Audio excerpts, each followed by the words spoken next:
Good morning, children. Hope you all are good and safe. So, children, in my last video of diseases, I have explained you what is the outview of diseases, what are diseases, what are the categories of the diseases. So, today I will explain you back about the bacterial diseases, protozoal diseases, and some parasitic worm diseases. Now, so in my last video I have already explained you this, that disease is divided into two categories, congenital and acquired. Congenital means genetic one. So acquired one is divided into two types further, communicable and non-communicable. Okay, so contagious and non-contagious can be direct contact and indirect contact, and non-communicable can be deficiency diseases, metabolic diseases, degenerative diseases, metabolic allergies, and injuries. I have already given examples, few examples related to this slide, so please check through it now. So health is a state of physical, mental, and social well-being, and not merely the absence of a disease. This definition is given by WHO. Okay, and what is disease? Disease is any abnormal condition of the body or mind that causes discomfort or malfunctioning of a body or any body organ. So what is the, and I told you that disease, with a scientific outlook we can say that every disease is having a cause. Okay, based on that cause we can cure the diseases. So the cause of the diseases can be intrinsic factor, which is already present in our body, inside the body, and external means our environment, pollution and all. So intrinsic factor means it can be malfunction of any body organ. Okay, now genetic, it can be genetic also, it can be hormonal imbalances due to stress and all other things, and it can be due to the allergies. Now this extrinsic factor means our outside environment. So our atmosphere also affects us. So it can be of by microorganism, by pollution, by imbalanced diet, deficiency diseases, and by our habit. Okay, if our lifestyle is not good, if then also we will get the diseases. Now there again, in this slide they are showing there are two types of diseases, communicable and non-communicable. Communicable can easily be transmitted from one unhealthy person to a healthy person, or from one to another person, whereas non-communicable diseases do not get transmitted from one person to another person, or spread from one person to the another person. So you should know the definition, you should know the examples as well. Now in this syllabus, in your syllabus we will, you know what, children, what are pathogens? Pathogens are the disease causing agents. Okay, so in your syllabus 4 pathogen and their related to their diseases are given. Okay, so it is already written the syllabus includes only those diseases which are printed in blue letters. So in your 9th class only we will study about all 4 type of diseases which is caused by these pathogens. First one is bacteria. So bacteria, three examples are given. So this cholera, typhoid and tuberculosis, which is TB, is caused by bacteria. AIDS, chickenpox and hepatitis is caused by viruses. Malaria, amoebic dysentery and sleeping sickness is caused by protozoa. And Helminths is Ascariasis, Teniasis and Filariasis. So these are the diseases which is caused by parasitic worms. Remember. Okay, so at least remember two examples of each. Now what is incubation period? Children, we have already explained you incubation period or this diseases chapter in class 8 also. So incubation period is the period which is between the entry of the germs, when germ enter or bite us, like you know, when mosquito, in case of malaria, when this female Anopheles mosquito bite us, it injects the plasmodium through any saliva or any means. It injects that entry, that first entry of that protozoa, and the appearance of first symptom of malaria, chilling you can say, or fever you can say, that period between entry of the germs and the appearance of the first symptom of the disease is called incubation period, and it is different from different diseases. So here I am showing you the table. You can see in this table for different diseases like pneumonia, diphtheria, cholera, tetanus and others, incubation period is given. So pneumonia 1 to 3 days. 3 days means within 1 to 3 days the first symptoms we can see. Now the worst case is this leprosy and HIV AIDS. Okay, several years, more than 12 years, okay, 15 years it will take. So and we will not unable to trace that the person is suffered from AIDS or leprosy or any rabies also 1 month. So incubation period is different in different diseases. Okay, now diseases caused by bacteria. So in a bracket it is written on the first 3 are in the syllabus, rest is not, means the next slide that I will show you, or it is given in the next page of your book. Okay, so it is only 3 are given. These 3 are important bacterial diseases that you should remember. So in this table, you know, it is very easy if you will remember this, or you will learn this table, because every information related to these diseases are given. Their incubation period is given, their mode of transmission. Mode of transmission means how it transmit, means it is a waterborne disease, it is a foodborne disease, it is a vector-borne disease, which type of disease it is, what are the symptoms and what are the prevention. Okay, it can be vaccination, it can be any medicine, it can be anything. Now tuberculosis, and in the bracket you can see here, in the bracket their causative agent is given. Okay, causative agent means which bacteria, name of the bacteria. So this Mycobacterium tuberculosis causes tuberculosis. Okay, so this is causative agent is given in the bracket. So cholera is caused by Vibrio cholera, same as typhoid is caused by Salmonella typhi. So you should, or causative agent you should remember. Causative agent means pathogen or bacteria who causes this disease. Now incubation period for tuberculosis is 2 to 10 weeks, and it is transported through air, dust, sputum or infected person. So it is a communicable diseases and it is a airborne diseases. Now symptoms are persistent cough, fever, bloody mucus, loss of weight, fatigue, chest pain, breathlessness, and the prevention is BCG, Bacillus calmette-guerin vaccination. Okay, and patient should be, we should keep patient in isolation also. Cholera, few hours to 6 days. It is a waterborne disease, or it can spread by flies also, so vector-borne also. Acute diarrhea, vomiting, abdominal pain, dehydration, all these are the reduced urination. All these are the symptoms of this disease. Now how we can prevent it? When we will keep our surroundings clean, proper sanitation, personal hygiene and community hygiene. I have already explained you in the health chapter. Please watch that video. So control of flies, avoid exposed food, anti-cholera injection, all are the prevention. Third one is typhoid.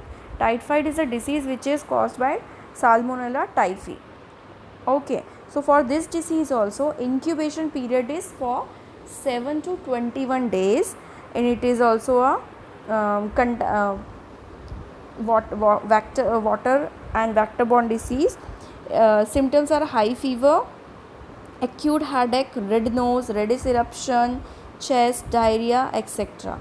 And proper sanitation we should prevent through proper sanitation and anti-typhoid vaccination only.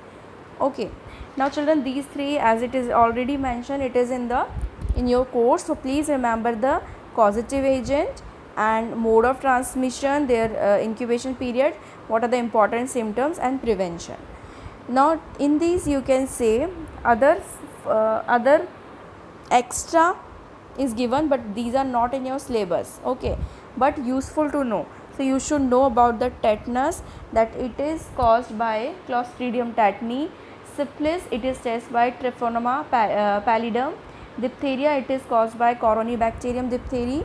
Whooping cough, Haemophilus pertussis. Pneumonia, Diplococcus pneumoniae. Leprosy, Mycobacterium leprae. And gonorrhea, Neisseria gonorrhoeae. Okay, so what is the mode of transmission, symptoms, prevention? Please go through it. Now next is protozoa. Children, in my last video I have already explained you vectors, about the vectors and vector borne diseases. So here in your course there are 3 vector borne diseases is given. First one is malaria. Malaria, as you know, it is a it is a vector borne disease which is caused by protozoa plasmodium. So it is caused by plasmodium, and it is transmitted through the bite of the female Anopheles mosquito along with its saliva. Okay, incubation period is 3 weeks, and then it multiplies within this week. What will happen? It will multiplies and grows in our red blood cells, and symptoms are chilling, cold, patient feel cold with repeated fever and all. Okay, and it grows and multiplies with the mosquito. So drugs are important drugs which is used to prevent this malaria is quinine, paludrine, camoquine, all are the drugs. Okay, and this diseases commonly occur in the summer season, hot or humid countries also. Now what are the control measure? We should avoid mosquito bite, we should use mosquito repellents and nets. Okay, second disease, protozoa disease, is amoebic dysentery, which is also called as amoebiasis. So it is a kind of amoeba, and you all know amoeba, unicellular organism. Okay, so it is ant amoeba which is caused by ant amoeba histolytica. And what it do, it destruct the or break the lining of the large intestine, and diarrhea with gripping pain and discourse of mucus, these are the symptoms. Okay, so it is basically caused by contamination of food. Okay, so it is a foodborne disease. Incubation period is 1 week, and what we should do, we should keep our surroundings neat and clean, proper sanitation we should maintain, and we should protect our food from dust and flies. We should cover our food basically. Now sleeping sickness. Sleeping sickness disease is caused by again one protozoa, that is called Trypanosoma brucei gambesni and Trypanosoma brucei rhodesians. Okay, so it is gets transmitted by the Cetus fly. Now symptoms are very common: fever, headache, itchiness, joint pain, the first pain. This I have already explained you. Okay, now what is the incubation period? So as you can see that incubation period is 2 to 3 weeks. Okay, now the patient later on suffer from confusion, poor coordination, numbness, troubling in sleeping, all are the sleeping sickness that symptoms. Now this phase is also called as neurological phase, and it can be fatal. It is very fatal, very dangerous, and treatment is by metarsofol drug. So we should give medicines, proper medicines. So sleeping sickness is caused by the protozoa. Now I am showing you few diseases which is called by parasitic worms. Okay, so these worms also affect our body. It can from any whenever through our food, through our raw vegetables, it enters into our body, and it will cause diseases. Like first one is Ascaris. So causative agent, in this table causative agent is also given. So Ascaris, you can see it is a round worm, Picture is also, I am showing you here picture also. So it is caused, mode of transmission is contaminated food and water. So when we will drink the dirty water, or when we will consume the dirty food, spoiled food, it can go, these worms can go inside in our body, enter inside in our body, and the symptoms are loss of weight, vomiting, pain in abdomen, etc. Now what is the prevention? Prevention is we should avoid intake of unhygienic conditions. So we should take proper sanitation. Same thing, we have to take the drugs, mebendazole and piperazine citrate drugs, they have written here. Now Teniasis is also a parasitic worm, which is it is a disease which is caused by Taenia solium. You can see here the picture, it is a very long worm. Now if we will eat the uncooked pork and beef, meat of cow and that pig, then we will get suffered from this disease, Teniasis. So the symptoms are loss of weight and pain in abdomen. It will cause the food poisoning also. Okay, so now improper feces, if same thing only, if we will maintain the proper sanitation, or if we will not follow the sanitation rules, then we will not cure. Okay, so we should take care of these unhygienic conditions. Now drugs is given, that is antihelminth. So remember, if in this table you can write about this ascaris, or shortly you can learn also. So I am showing you the tables. Now in this also you can say ascaris, Teniasis, that I have already explained you, and last one is filariasis, which is also called as elephantiasis. Okay, so it is a tropical disease. It is also called as elephantiasis, and it is caused by the filarial worm, that is called Wuchereria bancrofti. Okay, so causative agent is given. How it is caused? It is caused by the bite of female Culex mosquito. Okay, so what happened? These tiny worms lie in our lymphatic system. It enters into our lymphatic system, and which contain lymph, and lymph contains the WBC and all. So basically they block our lymphatic this lymph circulation, which is a fluid. Okay, so what will happen? And it block the lymph circulation by the worms, resulting in the inflammation of lymph gland. So lymph gland will become swollen. Okay, and vessels also, both. So what is the symptoms? Symptoms is lymph will become swollen like a elephant lymph. So the picture is not there. Okay, so the lymph will become, or legs will become swollen, and fever with chills is also one of the symptoms. What is the treatment? Treatment is they are given anti-inflammatory or analgesics, means anti-filarial drugs. Okay, and we should keep ourselves away from this vector, these worms and all. So basically we should keep ourselves and our surrounding neat and clean. If we will keep ourselves and our surrounding neat and clean, then we will not get suffered from such diseases. So now children, please remember the disease name, their causative agent, mode of transmitted, symptoms, how we can prevent it. Okay, in short, you can learn from these tables.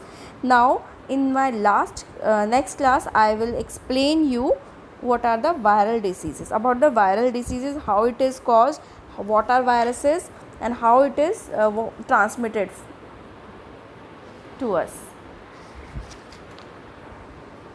Thank you and have a nice day.